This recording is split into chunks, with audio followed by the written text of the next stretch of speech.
नमस्कार। मैं हूं संजय शर्मा। आप देख रहे हैं 4 PM न्यूज़ नेटवर्क। आज की वीडियो में बात करेंगे उस मुद्दे की जो इस समय हर मध्यम वर्गीय घर में, हर मिडिल क्लास घर में चाय की चाय पर चर्चा का विषय बना हुआ है। सड़क पर निकलिए, पेट्रोल पंप पर जाइए या किसी मैकेनिक की दुकान पर खड़े हो जाइए, हर जगह एक ही शिकायत सुनाई देती है। गाड़ी का माइलेज गिर रहा है, इंजन में दिक्कतें आ रही हैं और जेब पर बोझ लगातार बढ़ता जा रहा है। और इस पूरे बवाल के केंद्र में नाम आता है देश के सड़क परिवहन मंत्री नितिन गडकरी का, जिनकी वजह से एथेनॉल मिश्रित पेट्रोल यानी E20 पूरे देश में लागू किया गया। अब सवाल यह है कि आखिर यह मामला इतना बड़ा क्यों बन गया कि ये केंद्रीय मंत्री को बार बार सफाई देनी पड़ रही है, कभी टीवी इंटरव्यू में, कभी प्रेस के सामने, और अब तो उन्हें अपने परिवार की कमाई तक गिनानी पड़ रही है। चलिए इस पूरी कहानी को शुरू से समझते हैं। सबसे पहले बात करते हैं उस चीज की जिसने आम आदमी का सीधा सीधा वास्ता रहता है, उसकी गाड़ी। पिछले कुछ महीनों से सोशल मीडिया पर एक तरह की शिकायतों से भरी पड़ी है चीजें। लोग कह रहे हैं कि पहले जो गाड़ी 15 का माइलेज देती थी अब 10-11 पे आ गई है। कुछ लोगों का कहना है कि उनके इंजन में जंग जैसी लगने की समस्याएं आ रही हैं। फ्यूल पाइप और रबड़ के पुर्जे जल्दी खराब हो रहे हैं। पुरानी गाड़ियां जो एथेनॉल के लिए डिजाइन ही नहीं हुई थी, उनके मालिक सबसे ज्यादा परेशान हैं। ये कोई एक दो लोगों की बात नहीं, बल्कि पूरे देश में मिडिल क्लास परिवारों की एक जैसी शिकायत है, जिनके लिए गाड़ी सिर्फ कोई शौक नहीं है बल्कि रोजी रोटी और रोजमर्रा की जरूरत है। अब इसके जवाब में नितिन गडकरी का रुख बड़ा दिलचस्प रहा है। उन्होंने बार बार सार्वजनिक रूप से ये चुनौती दी है कि कोई भी एक भी ऐसी गाड़ी दिखा दे जो सिर्फ एथेनॉल मिले पेट्रोल की वजह से खराब हुई है। उनका कहना है ये पूरा मामला अफवाहों पर आधारित है और इसके पीछे सोची समझी मुहिम चलाई जा रही है ताकि एथेनॉल नीति को बदनाम किया जा सके। अरे गडकरी जी, आप मोदी सरकार के मंत्री हैं, अगर कोई चला रहा है तो पता कराइए। अब मोदी जी चलवा रहे तो मैं कह नहीं सकता। अब यह पहला सवाल खड़ा होता है, जब देश भर से लाखों लोग एक जैसी शिकायत कर रहे हैं तो क्या उसे सिर्फ अफवाह कहकर टाल देना काफी है? क्या सरकार का ये दायित्व नहीं बनता कि वो स्वतंत्र और पारदर्शी तरीके से जांच करवाए, जैसा मैं कह रहा हूँ, आंकड़े सामने रख के और लोगों को संतुष्ट करे? चुनौती देना आसान है, लेकिन जवाबदेही निभाना उससे कहीं ज्यादा जरूरी है। दिलचस्प बात यह है कि खुद गडकरी ने एक इंटरव्यू में यह मान लिया कि एथेनॉल की कैलोरीफिक वैल्यू पेट्रोल से कम होती है, यानी वैज्ञानिक रूप से यह तय बात है कि इससे माइलेज पर असर पड़ेगा। उन्होंने कहा कि हाईवे पर तेज रफ्तार में यह फर्क थोड़ा महसूस हो सकता है, लेकिन शहर के ट्रैफिक में कोई बहुत बड़ा फर्क नहीं पड़ता। तो एक तरफ ये दावा कि कोई गाड़ी खराब नहीं है और दूसरी तरफ ये स्वीकार कर लेना कि माइलेज पर असर पड़ता है। ये दोनों बातें साथ में रख के देखिए तो जनता के मन में भरोसे की जगह और सवाल पैदा होते हैं। अब बात करते हैं इस पूरे विवाद के सबसे संवेदनशील हिस्से की, यानी हितों के टकराव का आरोप, जिसे अंग्रेजी में कॉन्फ्लिक्ट ऑफ इंटरेस्ट कहा जाता है। विपक्ष, खास तौर पर कांग्रेस के नेता पवन खेड़ा ने प्रेस कॉन्फ्रेंस करके सीधा आरोप लगाया कि जो मंत्री खुद एथेनॉल नीति बना रहा है, उसी के परिवार की कंपनियां इस नीति से सीधा मुनाफा कमा रही हैं। उन्होंने बताया कि गडकरी के दो बेटे निखिल गडकरी और सारंग गडकरी दोनों एथेनॉल बनाने वाली कंपनियां चलाते हैं। निखिल गडकरी सियान एग्रो इंडस्ट्री नाम की कंपनी के प्रबंध निदेशक हैं, जबकि सारंग गडकरी मानस एग्रो नाम की कंपनी से जुड़े हैं।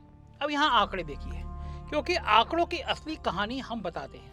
मीडिया रिपोर्टों के मुताबिक सियान एग्रो का शुद्ध मुनाफा हाल के वित्तीय वर्ष में सैकड़ों प्रतिशत की छलांग लगाकर बढ़ा है। कंपनी का राजस्व भी थोड़े ही समय में कई गुना उछल गया, और ठीक उसी दौर में जब सरकार पेट्रोल में एथेनॉल का प्रतिशत बढ़ाने की नीतियां ला रही थी, उसी समय उसी तरह सारंग गडकरी की मानस एग्रो का राजस्व भी कुछ सालों में हजारों करोड़ रुपए तक पहुंच गया। शेयर बाजार में भी इस कंपनी के शेयरों में जबरदस्त उछाल देखा गया। जब सरकार ने पेट्रोल में एथेनॉल की मात्रा को 85% तक बढ़ाने के प्रस्ताव पर विचार शुरू किया तो शेयर दौड़ गए। अब आप खुद सोचिए, ये सिर्फ इत्तेफाक है या कुछ और? एक तरफ देश का परिवहन मंत्री देश भर में ये नीति लागू करवा रहा है कि पेट्रोल में एथेनॉल मिलाना अनिवार्य हो, दूसरी तरफ उसी मंत्री के परिवार की कंपनियां उसी एथेनॉल के उत्पादन में मुनाफा कमा रही हैं। आम जनता के मन में यह सवाल उठना बिल्कुल स्वाभाविक है, क्या यह नीति देश के हित में बनाई गई या किसी और के हित में? अब बात करते हैं गडकरी के जवाब की, क्योंकि निष्पक्षता के लिए उनका पक्ष भी सुनना जरूरी है। गडकरी ने इन आरोपों को पूरी तरह से खारिज किया है। उन्होंने कहा कि एथेनॉल उत्पादन में उनकी अपनी हिस्सेदारी सिर्फ 0.07% है, यानी नगण्य के बराबर। उन्होंने ये भी कहा कि उनके परिवार का चीनी उद्योग एथेनॉल नीति लागू होने से बहुत पहले से चल रहा है, यानी यह कोई नई नीति के सहारे बनाया गया कारोबार नहीं है। उन्होंने यहाँ तक कह दिया कि उन पर खुद 1600 करोड़ रुपए का कर्जा है और इनके बेटे भी कोई बहुत ज्यादा नहीं कमाते हैं। उनका कहना है पूरा मामला उन्हें और उनके परिवार की बदनाम करने की सोची समझी राजनीतिक साजिश है। कर कौन रहा है साजिश? गडकरी जी। खैर इतना आसान नहीं है जितना आप समझाने की कोशिश कर रहे हैं। चलिए हम यहाँ पे इन दोनों पहलुओं को साथ रखकर देखते हैं। एक तरफ कंपनियों के आधिकारिक वित्तीय आंकड़े हैं जो सार्वजनिक रूप से उपलब्ध हैं और जिनसे मुनाफे में हुई भारी बढ़ोतरी साफ दिखती है। दूसरी तरफ मंत्री जी तर्क दे रहे हैं कि नीति से उन्हें व्यक्तिगत रूप से कोई फायदा नहीं होता क्योंकि उनकी सीधी हिस्सेदारी बहुत कम है। लेकिन यहाँ असली संवाद व्यक्तिगत हिस्सेदारी की नहीं, परिवार के हितों की है। जब बेटों की कंपनियां सीधे उसी सेक्टर में मुनाफा कमा रही हों जिसकी नीति पिता बना रहे हों, तो सिर्फ शेयर होल्डिंग का प्रतिशत दिखाकर मामले को खारिज करना जनता के लिए काफी नहीं है। पारदर्शिता की यहाँ पर बहुत ज्यादा मांग जायज लगती है। अब चलिए बात करते हैं उस दूसरे मोर्चे की जो सीधे आपकी और मेरी जेब से जुड़ा है, यानी महंगाई। एथेनॉल नीति का मकसद बताया गया था कि इससे देश का कच्चा तेल आयात कम होगा, विदेशी मुद्रा की बचत होगी और प्रदूषण भी घटेगा। सरकार का तर्क है कि भारत हर साल लाखों करोड़ रुपए का कच्चा तेल आयात करता है और एथेनॉल जैसे स्वदेशी विकल्प से ये बोझ कम किया जा सकता है। ये तर्क सुनने में अच्छा लगता है और कहीं ना कहीं इसमें दम भी है। समस्या तब शुरू होती है जब इसका असर आम आदमी की जेब पर उल्टा दिखने लगे। लोगों की शिकायत है कि माइलेज कम होने का सीधा मतलब है ज्यादा पेट्रोल खर्च करना, यानी हर महीने जेब से ज्यादा पैसा जाना। और अगर कोई शुद्ध पेट्रोल चाहे तो गडकरी जी खुद कह चुके हैं उसके लिए ज्यादा कीमतें चुकानी होंगी। यानी विकल्प यह है कि या तो सस्ता एथेनॉल मिश्रित पेट्रोल लीजिए जिससे माइलेज घटे और गाड़ी को लेकर चिंता बनी रहे, या फिर ज्यादा पैसे देकर शुद्ध पेट्रोल खरीदिए। दोनों ही सूरत में जेब पर बोझ पड़ता है, जिसे मिडिल क्लास परिवार की मासिक बजट पहले से ही महंगाई से जूझ रहा हो उसके लिए कोई राहत की बात नहीं है, बल्कि एक और बहुत बड़ा झटका है, बोझ है। और यहाँ पर सबसे बड़ी शिकायत आती है सरकार की चुप्पी और स्पष्टता की कमी को लेकर। जब इतने बड़े पैमाने पर लोग शिकायत कर रहे हों, जब गाड़ियों की कंपनियां और मैकेनिक तक इस बात की पुष्टि कर रहे हों कि पुराने इंजन एथेनॉल के लिए पूरी तरह अनुकूल नहीं है, तब सरकार की तरफ से कोई ठोस वैज्ञानिक और पारदर्शी रिपोर्ट सामने क्यों नहीं आ रही? कोई स्वतंत्र लैब टेस्ट, कोई विस्तृत डेटा, कोई ऐसा अध्ययन जिसमें बताया गया होगी कि किस तरह की गाड़ियों पर कितना असर पड़ता है और किन गाड़ियों के लिए एथेनॉल पूरी तरह सुरक्षित है, ये सब जनता के सामने खुलकर क्यों नहीं रखा गया? इसके बजाय जो जवाब मिलता है वो ज्यादातर बयानबाजी के स्तर पर रहता है। कभी चुनौती दी जाती है कि खराब गाड़ी दिखाओ, कभी कहा जाता है कि ये पेड कैंपेन है, कभी परिवार की आर्थिक स्थिति गिनाकर मामले को हल्का करने की कोशिश की जाती है। लेकिन आम जनता को जो चाहिए वो है भरोसा, और भरोसा बयानों से नहीं बल्कि पारदर्शी आंकड़ों और स्वतंत्र जांच से बनता है। जब सरकार खुद अपनी ही नीति पर उठ रहे सवालों का ठोस जवाब देने की बजाय आलोचकों को अफवाह फैलाने वाला या साजिश करता बताने लगे तो ये भरोसे को और कमजोर ही करता है। अब सोचिए इस पूरे मसले का एक और पहलू जिसे अक्सर नजरअंदाज कर दिया जाता है, किसानों का। एथेनॉल नीति को शुरू से ये कहकर सही ठहराया गया कि इससे किसानों को फायदा होगा, गन्ना और अनाज उगाने वाले किसानों की आमदनी बढ़ेगी।